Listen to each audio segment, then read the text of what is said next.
I'd like to I'll ask any questions from the floor and you can ask any question you like of what you've heard this morning or something that's occurred to you. So please, Councillor North. So there's a microphone on its way. So Keely is making her way to you.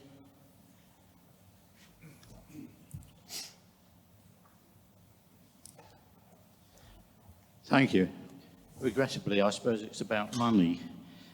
Clearly, village halls and things are used relatively infrequently, or at least many in my ward are used a few hours a week at most. And clearly, ground source heat or air source heat, you're driving for 24/7. So I really wondered whether there is any financial data available that can be used to reassure or persuade, whatever it is, other authorities to take that route. I have to add, that I know at the moment from sitting on planning committees that persuading builders to put heat pumps in instead of gas boilers is, I don't know, impossible, but it's certainly pretty darn difficult. Certainly for communities, the issue must be how does the finance pan out? Because once you've made this sort of change, you're rather lost. You can't turn things off. So any information there or a good pointer to a source would be great.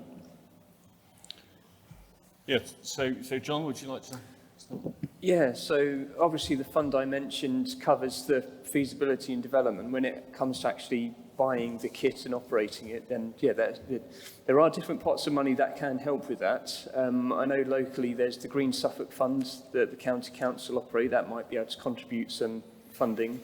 National Lottery is always a good source, as well as some of the landfill charities, depending on your location. I would say, like we heard about ground source heat pumps there is a variety of electric heating that can be suitable for village halls. I know everybody's probably familiar with the old infrared heaters. If you've got a very well-used hall that's booked out all the time, a ground source heat pump, as we heard from Peter, is probably going to be worthwhile. If it's only used a few hours a day or every other day, then you want a heating system that's far more responsive. So at the other end, electric radiant heaters could be effective and still eco-friendly as electricity decarbonises. In the middle grounds, I've surveyed quite a few community buildings, and actually air conditioning systems, like air source heat pumps that can do both heating and cooling. You don't have to put radiators in or underfloor, they just have wall cassettes that blow warm air into the room, and they can actually be pretty responsive in terms of heating up a building pretty rapidly. And they're 3 to 4 times more efficient than storage heaters or electric radiators. So again, very efficient use of electricity, cheaper to install because you don't have to do boreholes. And then if you can, tie it up with some local renewable electricity or solar panels, then all the better. And Sarah, did you hear the question about financial ability to pay? I did, yeah. So part of my role as community energy advisor is also to help communities find grants suitable. So I can always help community groups with that aspect. As John mentioned, there's the Green Suffolk Fund, National Lottery are always a good option as well. But there are some other pots available, so I can help with that side of things as well. Great. And Philip? Nothing in particular to add, I'm afraid, on this one. Okay. Yeah, as I said, we are unusual in that we're so big, and so many of my councillors are nuts, and therefore they'll do anything I say, which is very, very useful. But there are people who are much smaller, and the one that I know about is Rattlestone. So Rattlestone is running ground source heat pump and heat exchanger and a couple of other things. And therefore, if anybody wants figures for a much smaller enterprise, tiny little village Rattlestone, there are 2 more, they escape me, but certainly Rattlestone is worth talking to. They're a nice lot, they'll share anything with you. And that's Rattlestone Pavilion, rather than Rattlestone Village Hall, and they've had a ground source heat pump and solar in for the last 10 years, and so as Peter says, they've got some great figures In fact, it doesn't cost them anything to run that facility at all. They get paid by the grid to run that system at the moment. So that's a great example if you want to go and visit them. Another question, please, from Glenn. Thanks, Chris. What do we do about rented sector, poorly insulated, listed properties where you've got financially compromised tenants? How do we actually get those properties up to grade? What projects do we use? So the question is on listed properties specifically. So Philip, do you want? I don't have a lot of specific information, I'm afraid. I know that it's happening. Community energy sector. Even there was a webinar this week that was talking about conservation area in South East London that's doing this exact question. I don't have the knowledge of it because this is one of the things I do is sit in the middle and see what others are doing and hear about it. But I'm not an expert in this context myself. But I think that what I would say is that the community energy sector is engaging with this. We're kind of at the beginning of it, which I guess you are as well. So others may be able to help. And maybe carports and thinking about renewables not attached to the building, and that I think is perhaps a conversation with the conservation officer about what's in the curtilage of a listed building and how much you can do close to it. I don't know, John.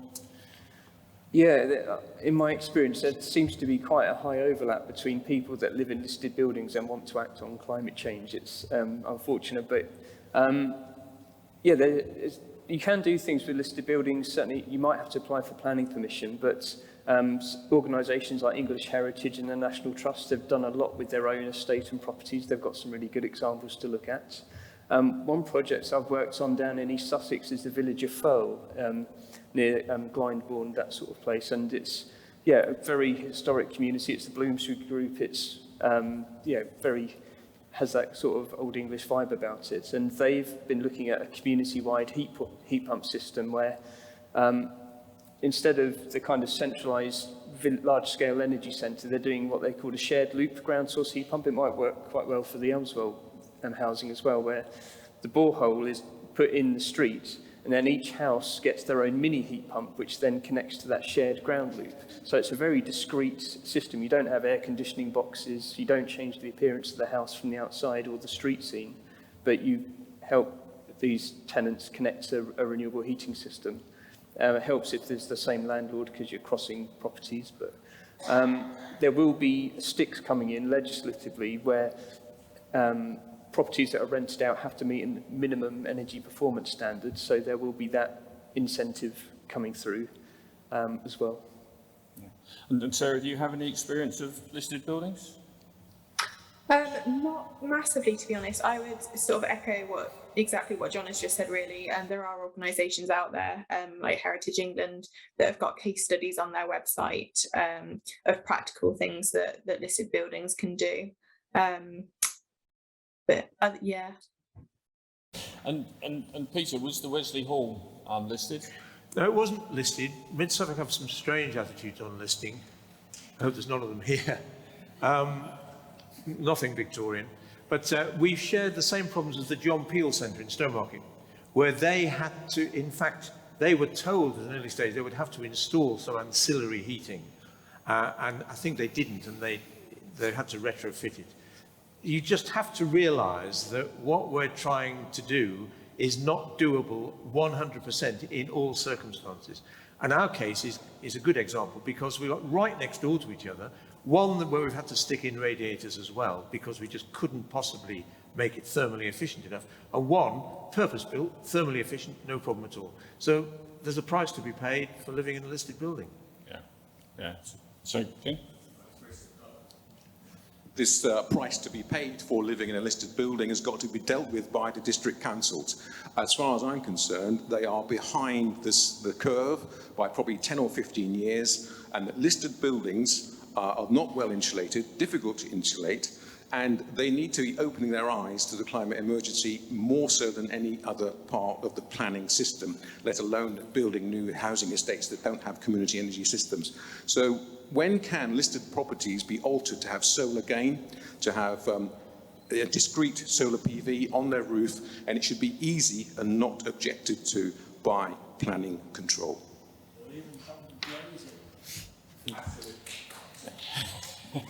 So thanks for that, Glenn, and perhaps that's something we can take back from this event, and in fact start that debate with the internally. So thank you for that. But just one example, if I may. It isn't the whole aspect to it, but Community Energy Project has put solar panels on the roof of Salisbury Cathedral. So in terms of listed buildings, you don't get much more listed than that. So it just is an example of being able to learn from others who have overcome, because they must have had to overcome the challenges of trying to persuade those who weren't up for it, kind of thing. So there's certainly some people have managed that persuasion in certain places. Great. And so the next question. I'm involved in the early stages of a modernisation programme. Is that on? Is you just a bit closer to your mouth? Okay, I'm involved in the early stages of a modernisation programme for a 1950s village hall that is quite heavily used. At one stage, 65% of our available slots were being used in a week. One of the things I'm considering is trying to find sponsorship. Now, if you've got any particular tips, please give them just to me, not to everyone here. But would you think I'm wasting my time, or is it worth trying to find sponsorships? We've got no large employer in the parish of 2,500 people. Your advice would be very helpful on the question of sponsorship. Thank you. And so Philip, do you want to? Yeah, it's a novel idea and not something that I have heard of community energy trying to tie in sponsorship with other forms of investment. But I don't know whether what's more normal in the community energy sector is community shares. So I don't know if you're familiar with that, but that's where you form a small cooperative in the village, and they issue shares which you can have different ways of structuring the investment in terms of you can change the price or the minimum investment for local people to to make sure there's a local element to it. But that's one of the most common ways of raising funds for projects. I think it's more common for electricity generation than it is for heat or retrofit. So I don't have a model that comes to mind where they've done exactly the same kind of thing that you're talking about. But it really is very interesting when we see the volumes of money which are raised by community energy organisations to fund this kind of energy project, because it just comes out of nowhere in the sense that it's investment which probably wouldn't be tapped into otherwise, but people seem to have a very significant appetite for investing their spare money. And obviously this does depend on the socio-demographic profile of where you're from, but there's a significant appetite to invest money in projects which have this real local element and local roots, local benefit, but also the environmental element to it, and either changing the way electricity is consumed or how buildings function. So I can talk to you about that and how it works and point you in the direction of that. The other thing is crowdfunding, which is a bit similar, but it's a bit more kind of public and doesn't function in quite the same way as an investment. But those are the more common ways in the community energy sector. And I think, as I say, it always surprises me how much money people are willing to invest in their communities. So that may be options for you. And Peter, and when you put your funding together, some of that was with using the precepts from the parish council? Yeah, I mean, the big winner is the PWLB, the Public Works Loan Board. If you can work with your parish council and get that money, it is incredibly doable. It's incredibly cheap. And the beauty of it is the people who will be paying for that money are the people who, in in future years will be enjoying the benefits. So it's not like taking from your reserves the money that people have given you for the last 10 years. You're taking money from people in the future because they'll be paying the loan back. But what we have also done to refurbish this pub is to set up what your man says here, a community enterprise, which is set up through the Financial Services Authority, etc., etc. And you have to do this thing, filling forms in. You have to fill all these forms in, lots of forms you fill in. And then you then establish a share prospectus. It's what community pubs and community shops do. Community heating does it as well. For example, the most famous example locally is the Locks at Geldeston. They did exactly this, and from the community of Geldeston, which is only 100 people or something in their village, but they've got a very, very wide catchment of users of their existing pub. To refurb that pub, they went to share issue and got £600,000. Now we're going to a share issue and we'll get something like 100,000, but that's probably made quite a big dent in a heat pump for a village hall. And to go back to your original premise, the figures you're saying are you're going exactly the right way. If you've got 60% occupancy, there's no doubt about it. If you possibly can, go that route. And John? Yeah, I suppose to add something different to what's been said already, like yesterday was the business day, there may well be connections to be made through that network. Like I know businesses like sponsor tree planting to add to their carbon balance sheet. Maybe there's an angle there, perhaps. On the crowdfunding side as well, yeah, we've heard communities be successful with it, and actually local authorities like Baber and Mid-Suffolk do increasingly have the option to do their own local climate bond. It's something that's been trialled by several local councils now. Instead of borrowing from the Public Works loan boards, they can actually issue one directly to raise investment from their citizens to then have a pool to invest in green projects in their locality. So, yeah, on the enterprising side, there is that kind of crowd-sourced finance, but yeah, it's certainly possible to get donations and sponsorship as well, I would say.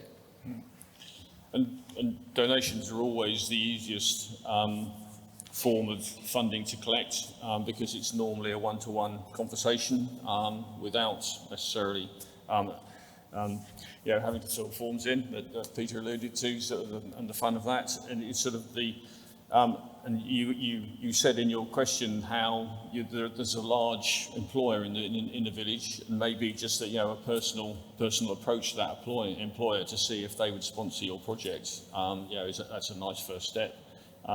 But Sarah, can I ask you about sort of the various ways funding packages get put together at Groundworks and whether sponsorship and donations are part of that? Yeah, so I don't have any experience with any sort of sponsorship sort of agreements, but I mean, my typical involvement is helping secure grant funding. Groundwork ourselves, we don't have any grants to offer, unfortunately, but I can, point you in the direction of some funds. I think it can be done, definitely. There are examples of village halls who have funded heat pumps solely through grant funding. It just requires perseverance. As other people have mentioned, there's a lot of forms to fill out, and just be prepared that you're not going to get all the grants you apply for, but there is funding available. So yeah. Great, thank you. And another question, sort of you can probably sort of you're thinking about your lunch, and so keeping your hands down purposely. So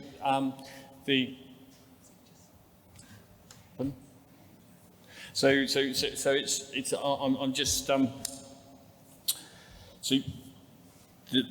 there's one there's what. Can I say something? Yeah, go on, Peter. I thought you'd like that. One of the key things from our perspective is the way your community, whether it's the parish council or the village hall committee or whoever it is the way that is structured. Because if you have got arguing factions within your community, so the village hall committee won't talk to the parish council, who won't talk to the community, whatever it is, and the WI gets in the middle of all of it. If you've got all of that, you're starting off from a very, very difficult standpoint. One of the big benefits that we've had is that by devious means, which I'm not allowed to mention really, we've actually got everybody pulling together. So you've got, you know the old argument, the same 6 people do everything. Well, of course it is, but that can actually be quite handy.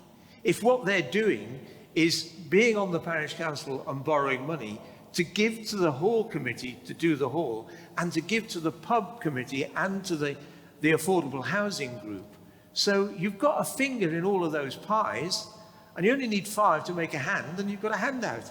I just thought of that, it's quite a good one. Write it down by all means, I'm here all week. So I think that is very important. The 2 important things, amongst the important things, are know how much you need, rather than flapping about saying, we'd like to do this village hall thing, and it'll be quite a lot of money. It doesn't take a lot, particularly if you've got people in your community with a few skills. It doesn't take a lot to wet an informed finger and say, it's going to be 100 grand, or 200 grand, or 300 grand, or whatever it is. And when we've just done our pub thing, we've wet a finger, and we're coming out at just over the million to do the pub up. That gives you a very important place from which to either run and hide or start a discussion. Because if it is only 60 grand, donations are great. But if it's 100,000 or 150 or whatever, donations are, you know, they're whistling in the wind, really. You've got to go for big stuff. And what we don't do is engage in what we call coffee morning politics, where everybody works their little socks off. And we made £84 towards £100,000 worth of heat pump. By the time you've put it in the diary, inflation has knocked it into touch anyway. So know the scale of your thing and try and bring your people together. People ring me up for obscure reasons. I think it's because it's free. And ask for, and that's the very first thing I will say to them is, if you've got a war in your village, forget it. Get that sorted out first so that you've got everybody kicking to the same goal. And off you go. And I mentioned in my presentation a couple of wars, and they were quite serious political stuff. We were the village from hell for a long time. It was great. We had part of our precept was for body armour. It was never useful. But we've gradually, the other thing is, of course, is hang in there and wear the buggers down. And that's the other way forward. So that's 3 good things. Sorry, Chris. No, I thought you were floundering to fill in time there. It's a very insightful.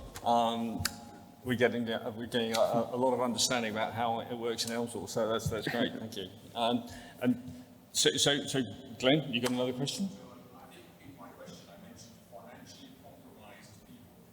How do you engage in their local energy service financially compromised in the rented sector?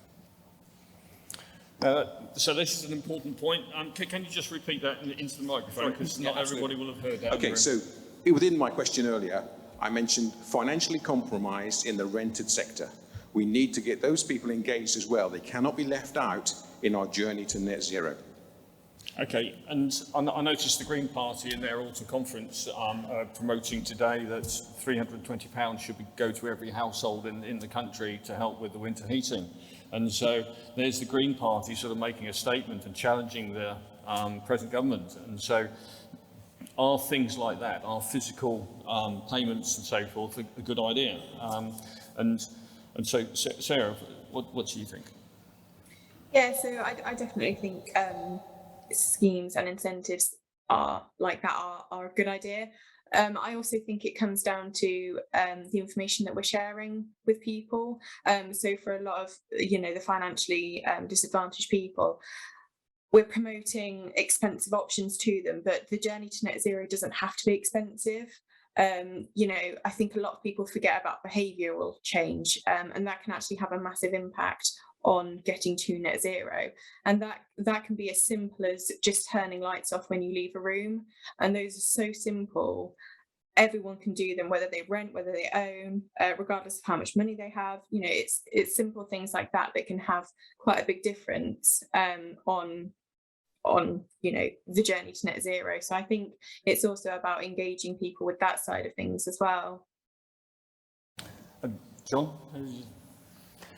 Yeah, it's certainly a very important point, and there is potentially a lot of support out there for people in vulnerable situations, whether it's like help paying their fuel bills. There's a Warm Homes Healthy People project run locally in Suffolk. There's support from the energy companies and networks. The difficulty is knowing where these people are, and that's where the people in this room, the communities, can really help.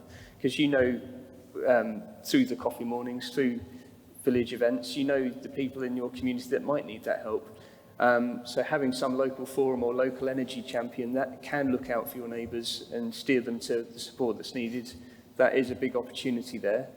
I would also add there is a distinction to be made with climate action, carbon reduction and fuel poverty action. There is actually quite a correlation between wealth and carbon footprint. The more money you have, the more you spend on cars and travel and heating. So there's a little bit of distinction to be made. It will be the more affluent people in the communities that buy the electric cars first, that can afford to put heat pumps in. But that doesn't mean that the people at the other end of the spectrum can't involve, and there isn't action for them to do as well. I think, yeah, with climate change, we've got very good at telling people the scary story about how bad things can be if we don't act, and now's the time to start telling that story of how good things can be if we do. And Philip?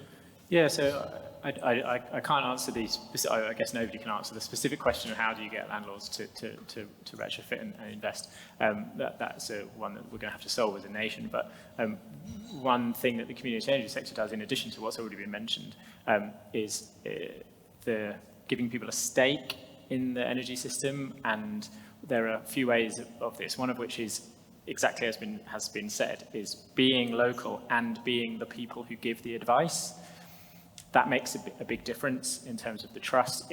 If a vulnerable person, a poor person, or an old person, whatever your aspect of vulnerability or multiple are, somebody who lives in your community coming to try and help you understand how to save energy or how to engage with the energy system is very different to somebody coming from N-Power.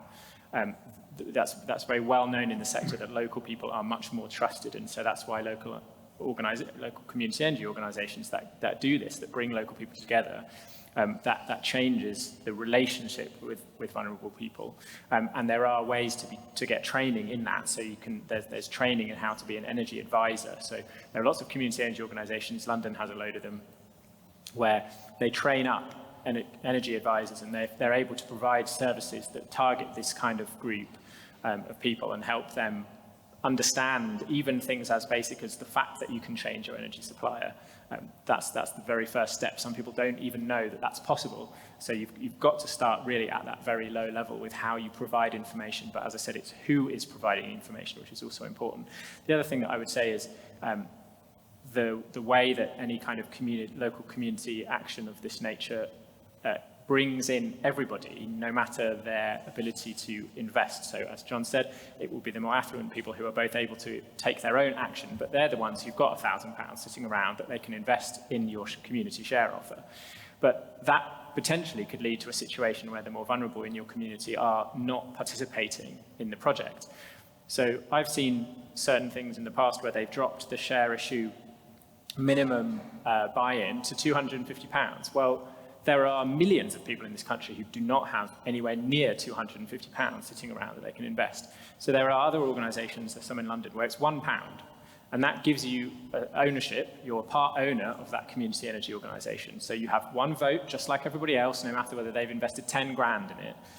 And that, again, gives that connection to place. And so when those people are involved in the decision-making process, whatever it is, and however down the line we get to engage landlords, or whether it's a community heat system or whatever it is, if you've set up your organisation and it has made deliberate efforts to bring everybody in to the decision-making process, then I think you'll find that process goes very differently and has a very different experience of inclusion. No, I think that's an important point well made about minimum entry levels, isn't it? And Peter, having?